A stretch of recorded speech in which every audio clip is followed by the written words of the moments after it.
Beast of waste and destruction. Strike down this monster. Simply put, the Wolf Recovery Program is a form of environmental terrorism. These are common thoughts on the wolf in the span of different generations through the years. Being a carnivorous animal that gathers in groups, it carries a large stigma of prejudice coming from the early settlers in America, that nearly wipe it out from existence. But, as time changes, recovery programs have been promoted to bring the wolf back. One of these is the Mexican gray wolf reintroduction program in the southwest between Arizona and New Mexico. The Mexican gray wolf has a rather small size, being around 4.5 or 5.5 feet long, from snout to tail, weighing around 50 to 80 pounds. Their most distinct quality is a coat with a mix of buff, gray, red, and black colors. Their main prey is the elk, making up to 74% of their diet. According to Wolf Haven International, at least 4,000 of these wolves used to live across Texas, New Mexico, and Arizona, and were equally as abundant down in Mexico. But their population started to decline in the early 20s, with the expansion of the American Southwest, when humans perceived wolves as a threat to their livestock, and settlements began raiding against the Mexican gray wolf. By the 50s, Americans had achieved their goal, eradicating it from the Southwest completely. However, some of these wolves managed to survive in Chihuahua and Durango, Mexico, where some were kept in captivity to reproduce. It was in 1977 that the U.S. Fish and Wildlife Services initiated efforts to conserve the species, labeling it as endangered, and that was the beginning for a recovery program. The original plan was approved in 1982, called the Mexican Wolf Recovery Program. But 16 years went on before, in 1998, the Blue Range Recovery Area was established, inside Arizona and New Mexico. This would be the main area for Mexican wolves to be released. The U.S. Fish and Wildlife Services report to date 186 Mexican wolves, being the fifth consecutive year of growth. Of course, this has come around with a large controversy about whether it should be enforced or not the repopulation of the wolf due to its effects on local population and impact on wildlife nearby. The first quarter report of 2021 from Arizona Game and Fish reported 32 livestock animals killed by wolves in the Southwest. And this raises the question of whether the wolf reintroduction is doing more harm than good to the locals, and if it brings any benefits at all. One certain thing about the reintroduction of the wolf is that it balances the environment, increasing diversity and putting a strain on other animals' population that may grow on its absence. For example, elks, one of the main targets of the wolf, are now forced to move around and not stay stationary. With this simple action, overgrazing is prevented, and flora can develop with better quality, helping the soil to be better preserved.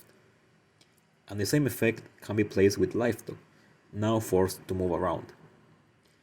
According to the Journal of Young Investigators, the Yellowstone National Park did show some improvements in soil quality with the reintroduction of the wolf, as the carrying capacity was exceeded by elks, now forced to move around.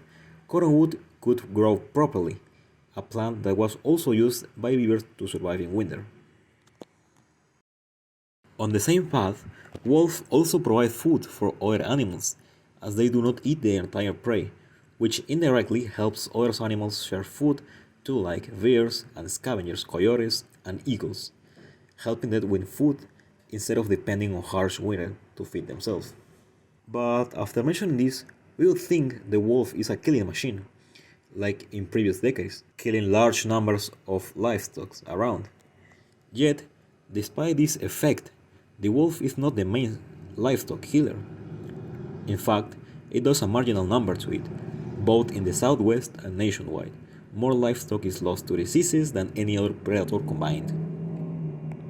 This chart, retrieved from the US Department of Agriculture, shows that most livestock is lost to natural causes or any other animal, but wolf.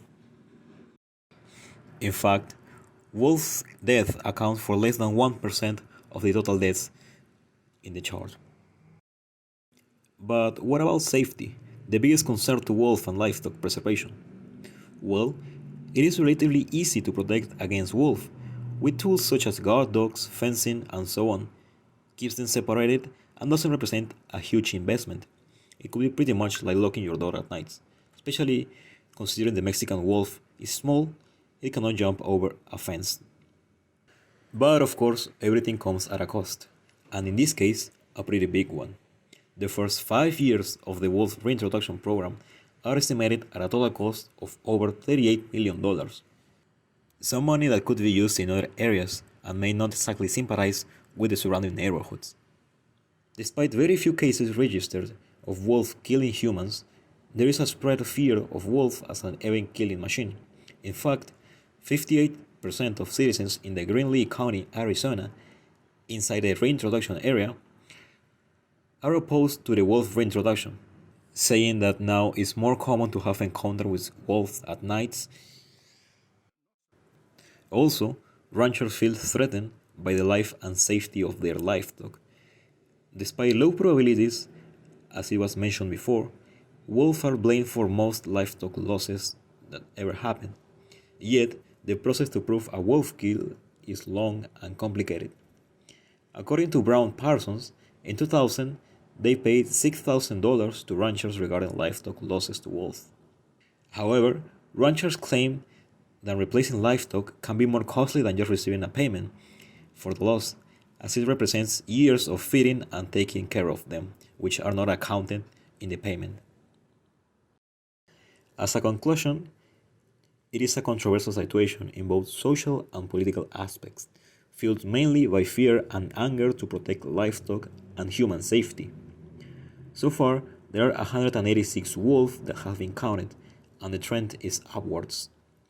While debate continues, the Mexican gray wolf program is successfully increasing its population inside the Blue Recovery Area in the southwest, claiming it back as it was in the old times. Meanwhile, ranchers, humans, and wolves will continue to share the southwest, and only time will tell if we did good or wrong to reintroduce the Mexican gray wolf to the southwest.